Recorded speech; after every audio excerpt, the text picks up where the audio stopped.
సలోమియు వచ్చి ఆయన యొక్క పూయవలనని సుగంధ ద్రవ్యములను కొనిరి. వారు ఆదివారమున పెందలకడనే లేచి బయలుదేరి సూర్యోదయమైనప్పుడు సమాధి యొద్దకు వచ్చుచుండగా సమాధి ద్వారము నుండి మన కొరకు ఆ రాయి ఎవడు పొర్లించునని ఒకరితో ఒకరు చెప్పుకొనిరి. హల్లెలూయా, హల్లెలూయా. అక్కడ ఎంతమంది స్త్రీలు ఉన్నారమ్మా? మగ్దలేని మరియా ఉంది, యాకోబు తల్లి అయిన మరియా ఉంది, సలోమియు వచ్చి ఆయనకు పూయవలనని ఎంతమంది స్త్రీలు ఉన్నారు? కొన్ని గ్రంథాల్లో చూసినట్లయితే ఒక 5-6 స్త్రీలు ఉన్నట్లుగా కూడా వ్రాయబడే ఉందండి. దేవునికి స్తోత్రం. యేసు ప్రభుని చాలా మంది వెంబడించారు. యేసు ప్రభుని స్త్రీలేంటి పురుషులేంటి చాలా మంది వెంబడించారండి. కానీ ఆయన కష్టంలో ఉన్నప్పుడు, శ్రమలలో ఉన్నప్పుడు ఎవరు తోడుగా ఉన్నారో తెలుసండి? స్త్రీలు మాత్రమే. హల్లెలూయా. స్త్రీలు మాత్రమే. ఆ యొక్క శ్రమ కాలంలో ఆయన సిలువ వేసినప్పుడు ఆ కొండ మీదకి వెళ్ళేంత వరకు కూడాను, ఆయన సిలువలకి మేకులు కొడుతున్నప్పటికీ కూడాను స్త్రీలే ఉన్నారండి. స్త్రీలే ఉన్నారు. శిష్యులు ఎక్కడ? భయంతో పారిపోయి ఉన్నారు. కానీ ఈ పునరుద్ధాన అనుభవం కూడా ఎవరు పొందుతున్నారండి? స్త్రీలే. అసలు స్త్రీలకు ఎందుకు ఇంత ప్రాధాన్యత? అదండి ఈరోజు వాక్యం. ఎందుకు స్త్రీలతో మాట్లాడడానికి దేవుడు ఇష్టపడ్డాడు? అందరూ తృణీకరించినటువంటి ఆ స్త్రీకి విలువ ఇవ్వబడింది. ఎందుకు ఇవ్వబడింది? ఆ స్త్రీని ఎందుకు దేవుడు వాడుకున్నాడు? ఈ రోజు మనం చూద్దామండి. హల్లెలూయా. అందరికీ బాధగానే ఉంది, అందరికీ వేదనే. యేసు ప్రభుని ఆ యొక్క గొల్గొతా కొండ మీద సిలువ వేయటము, ఆ యొక్క ఉన్నటువంటి అయోధ్య గ్రామం అంతా కూడా చూస్తూనే ఉన్నారండి. యోధియా గ్రామం అంతా కూడాను ఏడుపులు, దుఃఖము, వేదన, భయము, ఒక పక్కన బంట్రోతులు, కత్తులు, గుదియలు పట్టుకుని పరుగులెట్టడము, చాలా గందరగోళం అయిపోయిందండి ఆ రోజు. ఆ 2-3 రోజుల పరిస్థితి. ఆ గందరగోళ పరిస్థితుల మధ్యన యేసయ్య సిలువ ఎప్పుడైతాడండి? ఎప్పుడమ్మా? కదా, శుక్రవారం. ఇక్కడ వాక్యం ఏమి రాయబడి ఉంది? విశ్రాంతి దినము గడిచిపోగానే మగ్దలేన మరియు, యాకోబు తల్లి అయిన మరియకి ముగ్గురు లేచారు. శుక్రవారం దినాన ఆయన శరీరాన్ని, ఆయన మరణించాడు.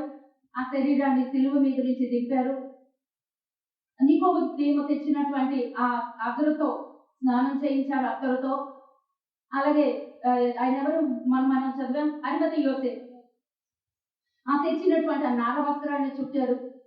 తర్వాత అరిమతయి యోసేపు తొలిపించుకున్నటువంటి ఆ సమాధిలో యేసు ప్రభుని పెట్టారు. ఆ రోజు అక్కడితో అయిపోయిందండి కదా, పొద్దుపోయి.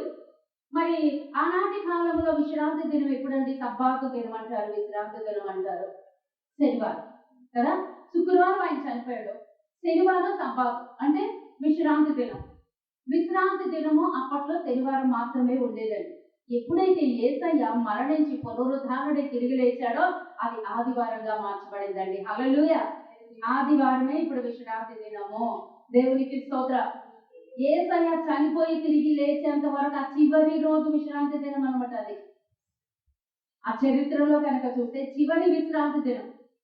ఆ రోజున, సబ్బాతు రోజున, అంటే విశ్రాంతి దినం రోజున ఏ పని వాళ్ళు చేయకూడదు. నిజంగానండి, వాళ్ళు ఎంత నిష్ఠగా ఉంటారో తెలుసా? మళ్ళాగా ఉండరండి. ఆదివారం మనం అంట్లు తోముకుంటాం, బట్టలు ఉతుక్కుంటాం, వంటలు చేసుకుంటాం, ఇంకా అన్ని వగైరా వగైరా.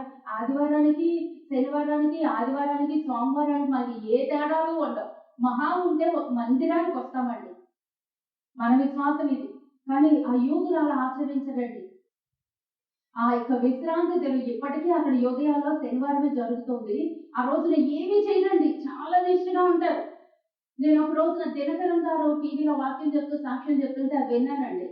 ఆయన యెరూషలేముకి వెళ్ళినప్పుడు ఆ యొక్క విశ్రాంతి దినం రోజున ఎవరో ఒక యూదుడు గబ వెళ్ళిపోతున్నాడు అంటండి. ఆ యూదుల డ్రెస్ వేరుగా ఉంటది కదా.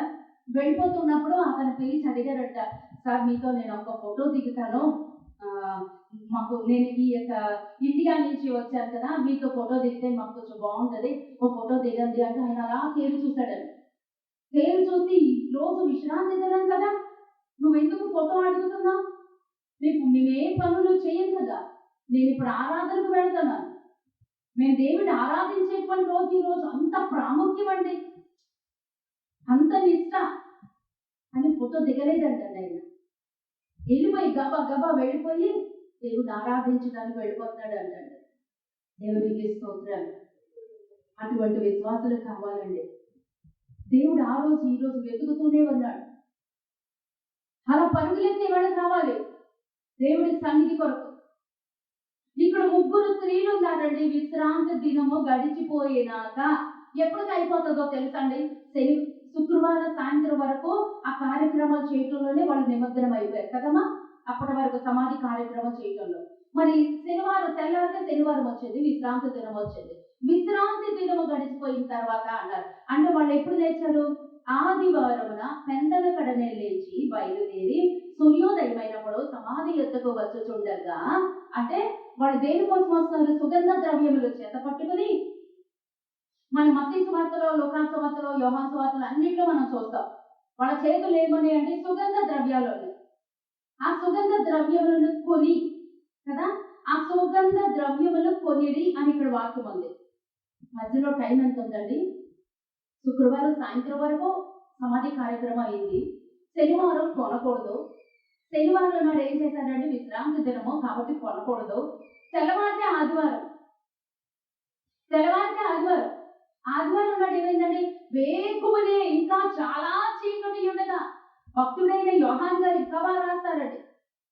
ఇంకా చాలా చీకటి ఉండగానే లేచి సుగంధ ద్రవ్యములు పట్టుకుని సమాధి యొద్దకు వెళ్ళి ఉన్నారంటండి. అంటే ఎప్పుడు కొనేశారండి వీళ్ళు? ఎప్పుడు? ఎంత టైం ఉంది వాళ్ళ సిద్ధపాటుకి? ఈ రోజు వాక్యం ఏంటో తెలుసా? హెడ్డింగ్ పెట్టేసుకోవచ్చు, సిద్ధపాటు. ఈ రోజు హెడ్డింగ్ ఏంటో తెలుసండి? దేవుడు ఈ రోజున మనతో మాట్లాడుతున్న మాట ఏంటో తెలుసండి? సిద్ధపాటు. ఆ స్త్రీలు సిద్ధపడ్డారండి. వాళ్ళకు ఉన్న సమయం కొద్ది సమయమే. శుక్రవారం అంతా సమాధి కార్యక్రమంలోనే అయిపోయింది. శనివారం ఏమో కొనకూడదు, శనివారం ఏమో విశ్రాంతి దినము. మరి ఆదివారం తెల్లవారితే సమాధి దగ్గరికి వెళ్ళారు. ఈ మధ్యలో ఎంత టైం ఉంది? ఆ విశ్రాంతి దినం ఎప్పటికి అవుతుందో తెలుసండి? సాయంత్రం 6 గంటలు.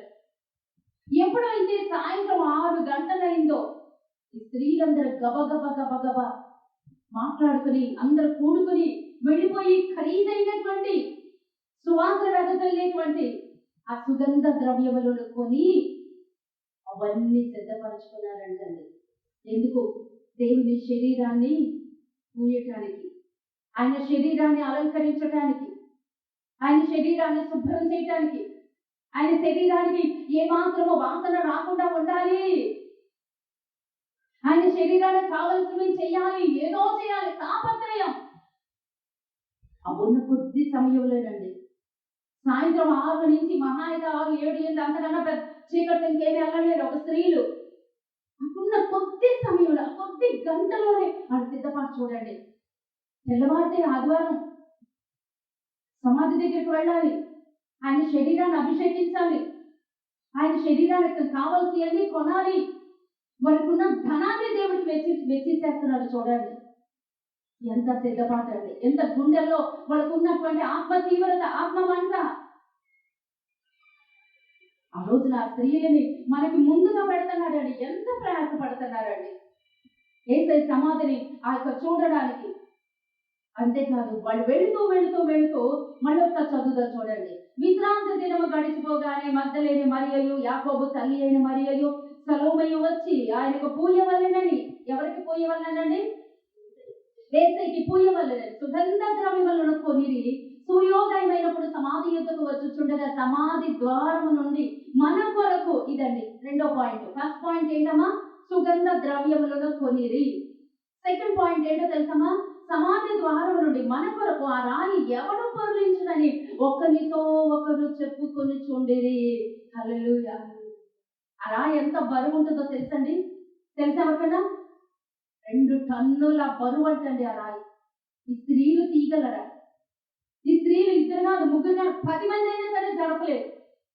ఒక 3 పురుషులు కూడా జరపలేదు. 2 టన్నుల బరువు ఉంటుంది అంటండి. అంత బలమైన రాయి ఉంది అక్కడ.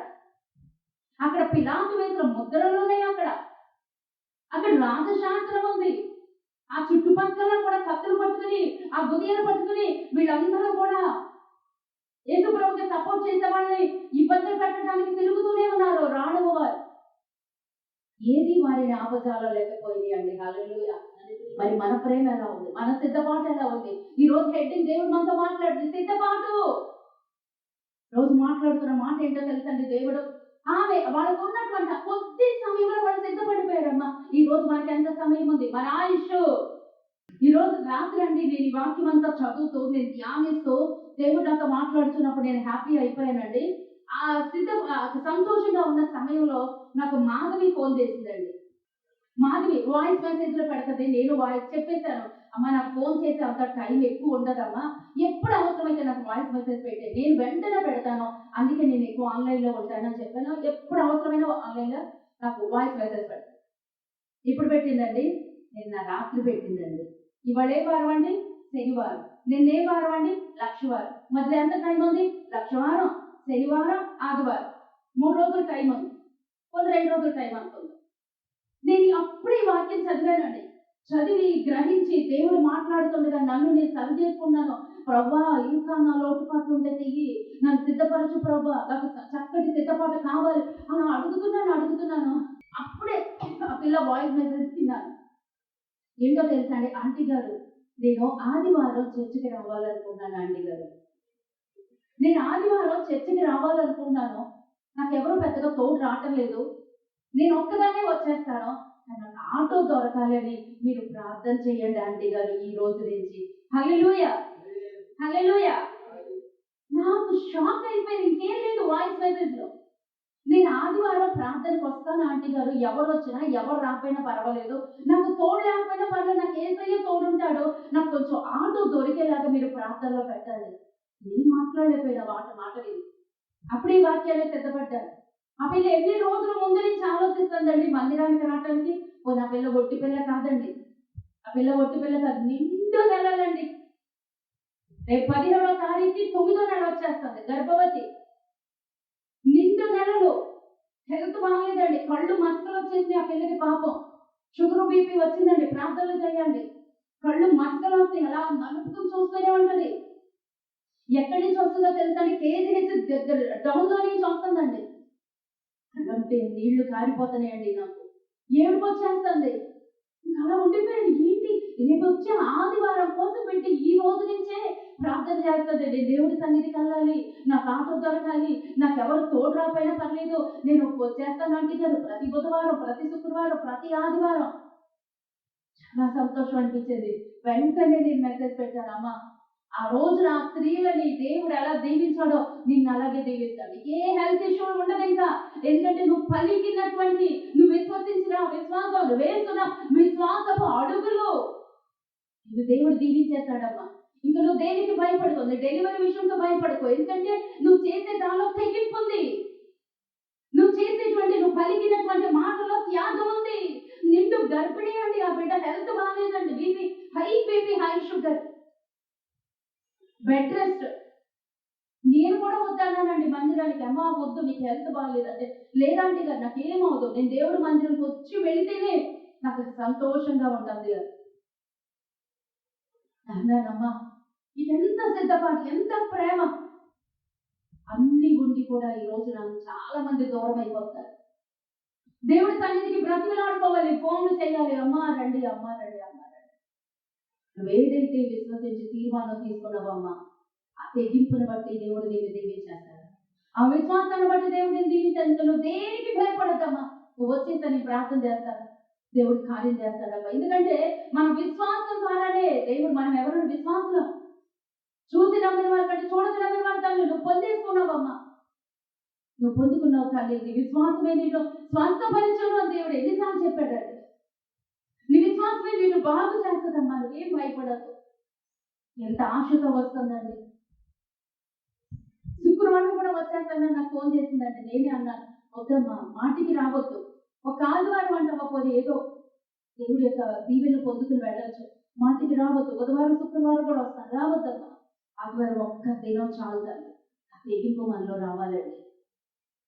ఆ స్త్రీలకు ఎవరు ఉన్నారండి సహాయము? ఆ ముగ్గురు స్త్రీలు సిద్ధపడ్డారు. వెళ్ళారు.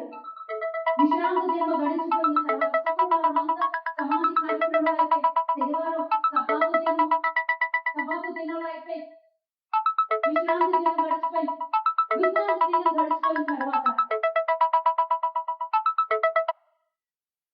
విశ్రాంతి దినం గడిచిపోయిన తర్వాత ఉన్న 2 గంటల్లో రేపటి రోజున సమాధి దగ్గరకు వెళ్ళాలి, ఆయనకి పోయాలి, ఆయనకి సుగంధ ద్రవ్యాలు కొనాలి. వెళ్ళిపోయారండి, కొనేశారు, సిద్ధపరిచేసుకున్నారు, అవన్నీ నూరేశారు, అవన్నీ సిద్ధపరచుకుని తెల్లవారుజామునే ఇంకా చాలా చీకటి ఉండగానే పరుగులు పెడుతున్నారండి. దేనికోసమండి? వరకున్న ధనాన్ని వెచ్చించి అవి కొని సిద్ధపాటు. ఆ స్త్రీలలో ఎన్నున్నాయి చూడండి. ఒక తెగింపు ఉంది, ఒక త్యాగం ఉంది, ఒక సిద్ధపాటు ఉంది. ఈరోజు స్త్రీలుగా ఉన్న మనలో ఏం కావాలి? తెగింపు రావాలండి. మనకి తెగింపు వస్తే ఎవ్వరూ మనల్ని ఆపలేరండి. నిజంగా చెప్తారు, స్త్రీ కనుక తెగిస్తే దేనికి ఇంకా ఆపలేదు. దేవునికి స్తోత్రం. అది మంచి కార్యాలకు మాత్రమే తెగించాలండి. హల్లెలూయా, దేవునికి స్తోత్రం. మన విశ్వాసులం అండి. దేవుడి నామానికి మాత్రం మనం తలవంపులు తెచ్చే వారంగా మనం ఉండకుండా ఉండదు గాక. హల్లెలూయా, దేవునికి స్తోత్రం, దేవునికి స్తోత్రం. హల్లెలూయా. రోజు నా స్త్రీలని గురించి ఎందుకు మాట్లాడుతున్నాడో తెలుసండి. పునరుద్ధానం అయిన తర్వాత వెళుతున్నారు.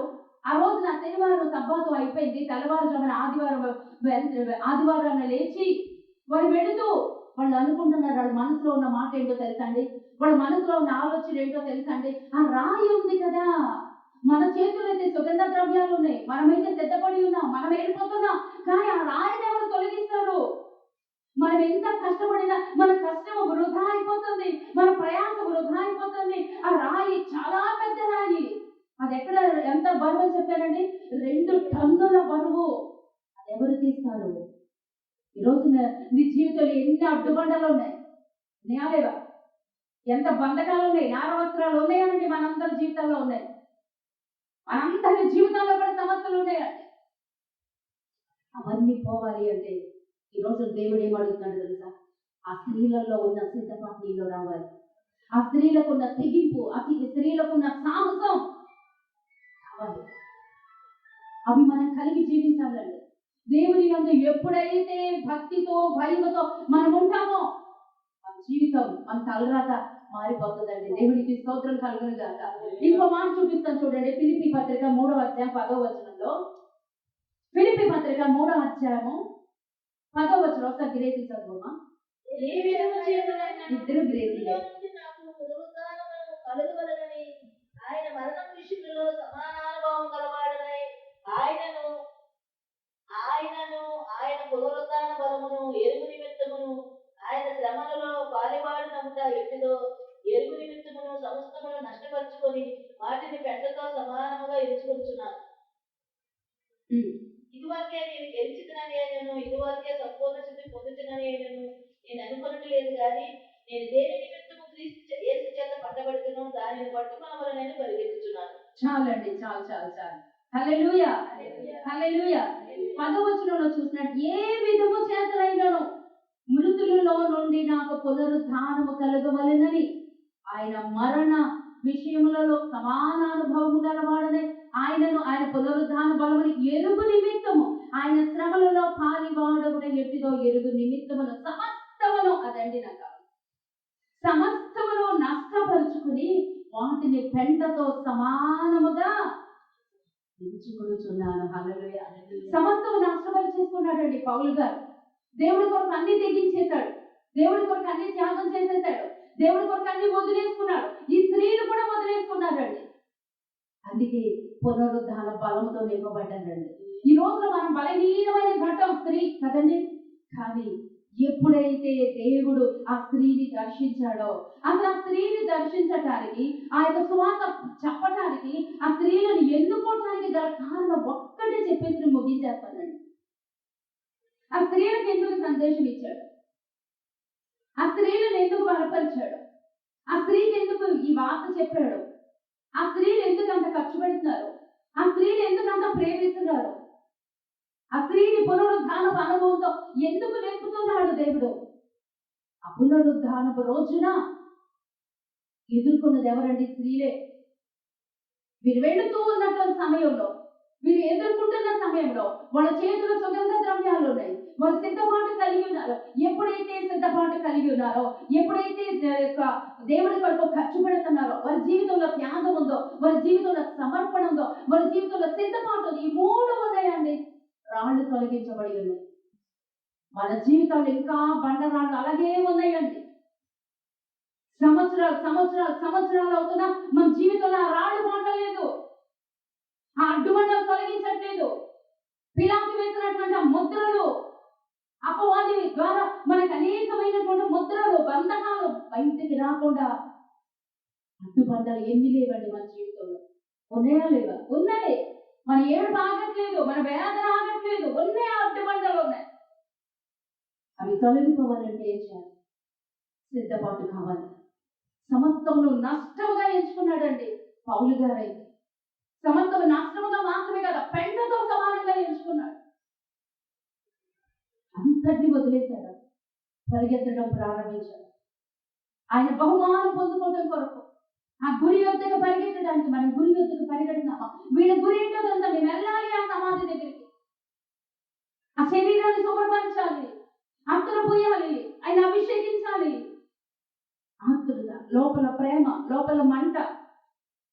ఈరోజు మనం ఎలా ఉంటున్నాం? మన ఆత్మీయ జీవితాలు ఎలా ఉంటున్నాయి? మనం చెప్పుకోవటానికి, వినటానికి, వెళ్ళిపోవటానికి మాత్రమే ఉంటే మనం ఆయన్ని సంతోష పెట్టినటువంటి వారు అవ్వమండి. అందుకే ఆయన పునరుద్ధాన దినాన తిరిగి లేచి ఈ స్త్రీకే కనబడ్డాడని. హల్లెలూయా.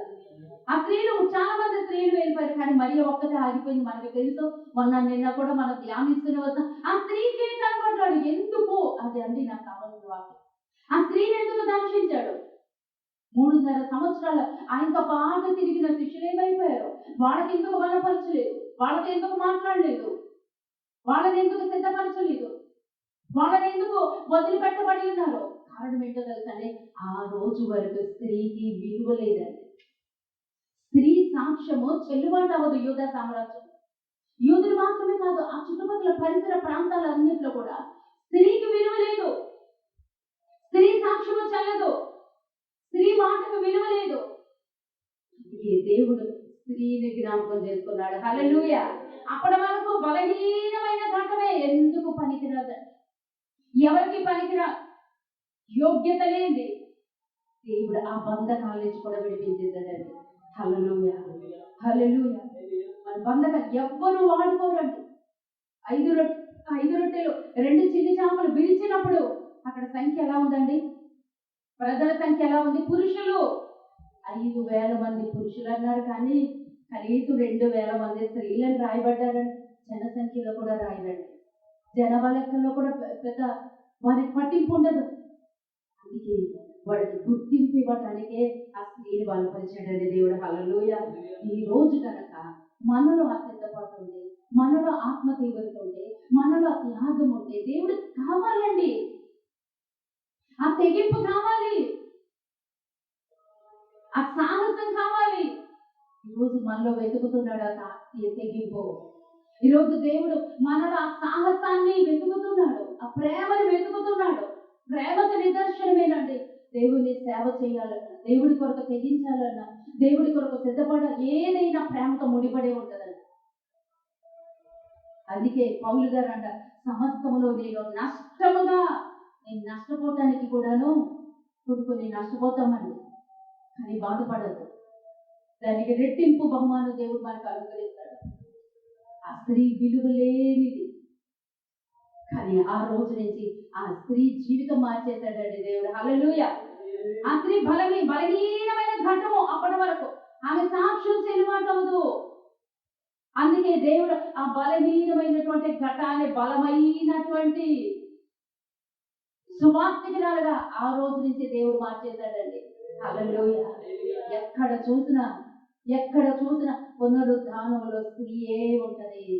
నీకు కావాలా ఆ పునరుద్ధాన బలం? కావాలా ఆ పునరుద్ధాన శక్తి? కావాలా?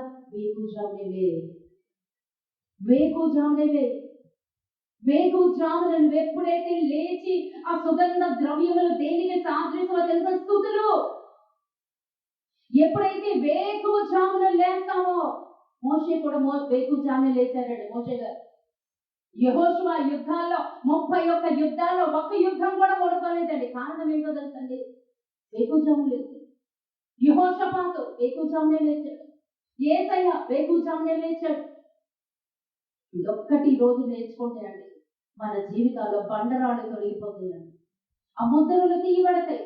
బలహీనము అని మన పట్ల ఉన్న వాక్యము, ఆ మాటలు చెరపబడతాయండి. దేవుడికి స్తోత్రాలు. అవి తీసివేసి అందరికీ మనం ఎవరికి పనికిరమండి. బలహీనమైన గట్టు ఆ సాక్ష్యం చెల్లదు. చివరికి ఆ స్త్రీలు వచ్చి చెప్తే అక్కడ ఉన్నటువంటి పేతురు కావచ్చు, యోహాను కావచ్చు, ఆ శిష్యులు కావచ్చు, వాళ్ళందరూ ఏమన్నా తెలుసా? వీళ్ళకి పిచ్చి పట్టింది, వీళ్ళు భ్రమలో బ్రతుకుతున్నారు. కారణం ఏంటో తెలుసా? ఈ స్త్రీలు ప్రభువుని చాలా ప్రేమించేశారు. ఈరోజు మన భక్తి ఎలా ఉండాలో తెలుసండి? పిచ్చి పట్టినట్టుగా ఉండాలండి. నాకైతే అది చాలా ఇష్టం. మన భక్తి పిచ్చి పట్టినట్లు ఉండాలండి. నేను అదే అడుగుతాను, ప్రభువా నీ పిచ్చిలో నన్ను ఉంచు, ఇంకొకటి వద్దు నాకు. పిచ్చి పట్టినట్లు నీ కొరకు ఆ స్త్రీ ఏడ్చింది ప్రభా, ఆ స్త్రీ పరిగెత్తింది, ఆ స్త్రీ సాధించింది, నేను కూడా సాధించాలి ప్రభా. ఆ స్త్రీకి ఎలా తోడుకున్నావు నాకు అని మాకు అలాగే తోడుగా. ఆ స్త్రీలో ఉన్న సాహసం, ఆ స్త్రీలో ఉన్న ధైర్యం, ఆ స్త్రీలో ఉన్న సిద్ధపాటు, ఆ స్త్రీలో ఉన్న తెగింపు ఈరోజు మనకు కావాలండి. ఈ రోజు ఒక ఎలాంటి విశ్వాసం, రేపు ఒక ఎలాంటి విశ్వాసం. అది దేవుడు ఇష్టపడ్డండి. ఆ దేవుడు ఇష్టపడ్డాడు. ఈరోజు మన ఆత్మీయ జీవితం ఎలా ఉంటుంది? ఎంతవరకు సిద్ధపడుతున్నాం? ఆ విశ్రాంతి దినాన వారు అక్కడ విశ్రాంతిగా ఉన్నారు. సాయంకాలం 6 నుంచి 7, 8, 2 గంటల్లో పరిగెత్తారండి కోట్లకి సుగంధ ద్రవ్యాలు కొనటానికి. తెల్లవారితే ఆయన సమాధి దగ్గరికి వెళ్ళాలి. మరి రేపటి దినాన ఆదివారం మన మందిరానికి వెళ్ళాలి. ఎలా వెళ్తున్నాం? ఏం తీసుకుని వెళ్తున్నాం? సుగంధ ద్రవ్యాలు. ఎలా సిద్ధపాటు ఎలా ఉంది? దేవుడిని ఎంతవరకు ప్రేమిస్తున్నాం? ఎలా ఆరాధిస్తున్నాం? అసుగంధ ద్రవ్యాలు ప్రేమకి సాదృశ్యం, స్తుతులకి సాదృశ్యం, ప్రార్థనకి సాదృశ్యం, సిద్ధపాటుకి సాదృశ్యం. ఆ స్త్రీలు సిద్ధపడ్డారు దేవుని ఆరాధించడానికి. మనం ఎంతవరకు సిద్ధపడుతున్నాం? దేవుడికి అప్పగించుకుందామండి. దేవుడికి అప్పగించుకుందాం. దేవా నేను ఎలా ఉన్నానో నీకే తెలుసు. దేవా నన్ను ఒక్కసారి సిద్ధపరచు, ప్రత్యేకపరచు. ఆ స్త్రీలు ప్రత్యేకంగా ఉన్నారండి. వాళ్ళు దిగులతోనే ఉన్నారు, బాధతోనే ఉన్నారు, వేదనతోనే ఉన్నారు. వాళ్ళ వేదనతోనే ఉన్నారు. కానీ వాళ్ళ మధ్యలో అనుకుంటున్నారు, అయ్యో మేము వెళ్ళేసరికి ఆ రాళ్ళు అడ్డుగా ఉంటాయి, ఆ రాళ్ళని ఎవరు తీస్తారు? మన జీవితంలో రాళ్ళు ఉన్నాయి, ఆ రాళ్లతోనే బ్రతుకుతున్నాం. ఆ రాళ్ళు వెళ్ళట్లేదు మన జీవితంలో, అడ్డుబండలు వెళ్ళట్లేదు. కారణం ఏంటో తెలుసా? నువ్వు వేకునే దేవుని వెతుకో. ఎప్పుడైతే వెతుకుతావో, వీళ్ళు రాకముందే ఆ రాయి పొరలించబడి ఉన్నది. చూడండి 4వ వచనం. వారు వచ్చి కన్నులెత్తి చూడగా రాయి పొరలింపబడి ఉండటం చూసి, ఆ రాయి ఎంతో పెద్దది. అక్కడ రాసుకోండి, 2 టన్నుల బరువు.